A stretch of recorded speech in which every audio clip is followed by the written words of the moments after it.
Баткен шаарында бир эле гүлбелек магазини бар. Андай негизги Баткенде гүлдү алышабы сатып, кандай учурда алышат.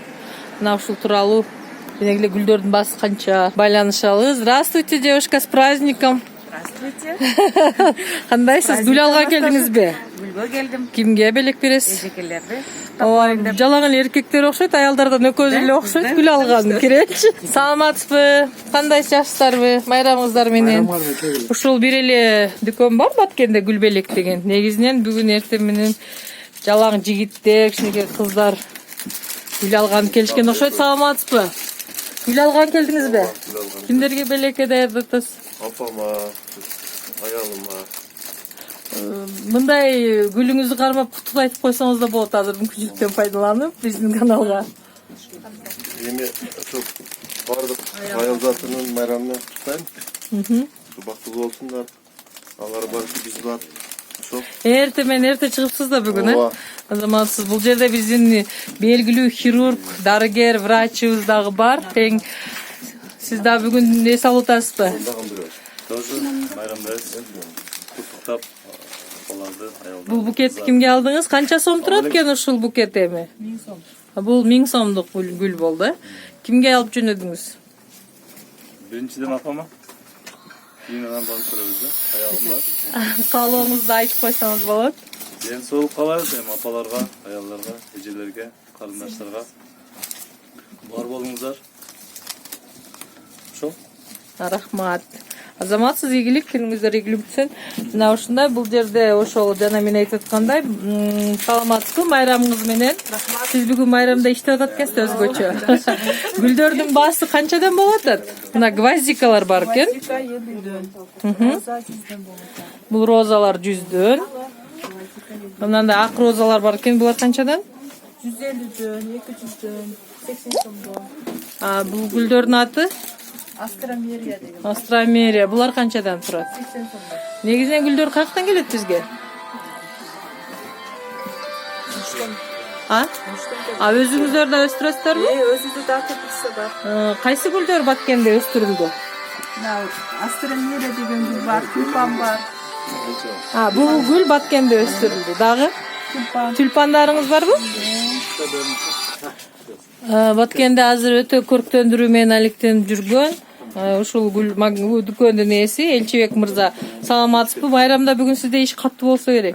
Майрамыңар менен. Айтсаңыз, Элчибек мырза, негизи эле Баткенде гүл сатып алышабы? Кайсы мезгилде же бир эле март айындабы? Жок, азыр жакшы эле өргөнүп калды биздин. Жаштар. 8 мартта ашын, 8 мартта көп алышат. Бир эле 8 мартта сатасыздар, башка мезгилде кайсы Башка мезгил? мезгилде дагы алышат. Азыр биздин облус болуп элдин мурдагыдай эмес да. Талап барбы гүлгө? Бар, Эгер бар. мисалы бизде бир эле бизнес, бир дүкөн ачылса, аябай көбөйүп кетчү эле да. Сиздин гүлбелек дүкөнүңүз азыр бир эле дүкөн бойдон жүрөт да. Негизи эле бул эмне гүлдүн жакшы сатылбайбы, ошого байланыштуубу дейм да. Жок. Конкуренттер ачып атышат. Бирок туруштук бербейт да азыр. Конкурент ким күчтүүлөр жеңип чыгат. Эң күчтүү Элчи мырза эле гүл менен күрөшүп келатасыз. Рахмат, сиз дагы ушул эмеге базарга эми туруштук берип, дүкөнүңүз жабылбасын. Рахмат. Анткени айымдарды кубанткан да ушул назик гүлдөр экен. Канча гүл саттыңыз, сыр болбосо? Канча сомдон канча сомго чейин? Гүл сатып алуулар жакшы эле болот го быйыл? Эми 200 сомдук, 300 сомдук, 500 сомдук ар түрдүү букеттерди алып атышат. Штучный алып атышат. Мындай өзгөчө быйыл горшоктогу гүлдөр да келип калыптыр да.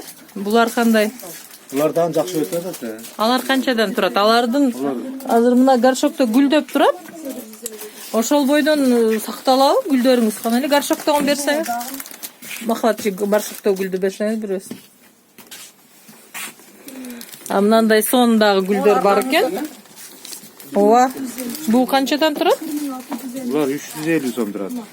Буларга кандай эме кылыш керек? Буну уход кылыш керек. Буларды бизде туш кезде сууну куя бериш керек. Под кран куйбайт да кранда. Каяктан куят? Кайнак сууну муздатып куйса жакшы. Көп кургап калат дейт да. Ооба, анткени мен былтыр мага белекке Прям эле өзү сууду куйда берсең курап калат, кам суду.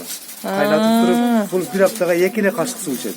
Өзгөчө демек бул гүлдү эгерде айымдар белекке сизге ушундай гүл келген болсо, кайнатылган сууду муздатып, бир жумада 2 эле кашык. 2 кашык. Анан булар чоң горшокко алмаштырам деп алмады. Бул карликовый да. Ушу горшогу өзүнө жетишерлик, алмаштырыштын кереги жок.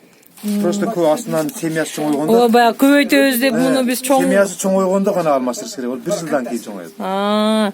Чоң рахмат Элчин мырза, ийгилик соодаңыз болсун. Рахмат сизге. Рахмат Уларбектен, бул жакка дагы жигиттер тынбай мырзалар кирип атат. Уларбек кандай? Жакшы, рахмат. Гүл алган келдиңерби? Биз дагы ошо эл катары. Кимге белекке берели деп атасыз? Мен 90го кирген тайнем бар. Ай, мынча бактылуусуз. Анан тайнеме азыр, анан апам бар. Анан кайненем бар. Ошо үчөөгө эч болбосо үчөөгө анан нечелерим бар аларга. Жубайыңызгачы, жубайыңыз. Жубайыбызга ал өзүнчө. Азыр жубайыңызга да алыңыз, мен карап турайын. Макул.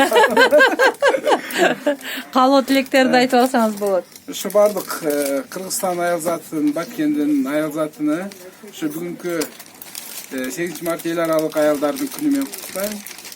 Ошо жаздын келиши менен ошо аял затыга ийгилик, ден соолук болсун, үй бүлөсү менен, бала чакасы менен аман болсун биздин асылзада айымдар.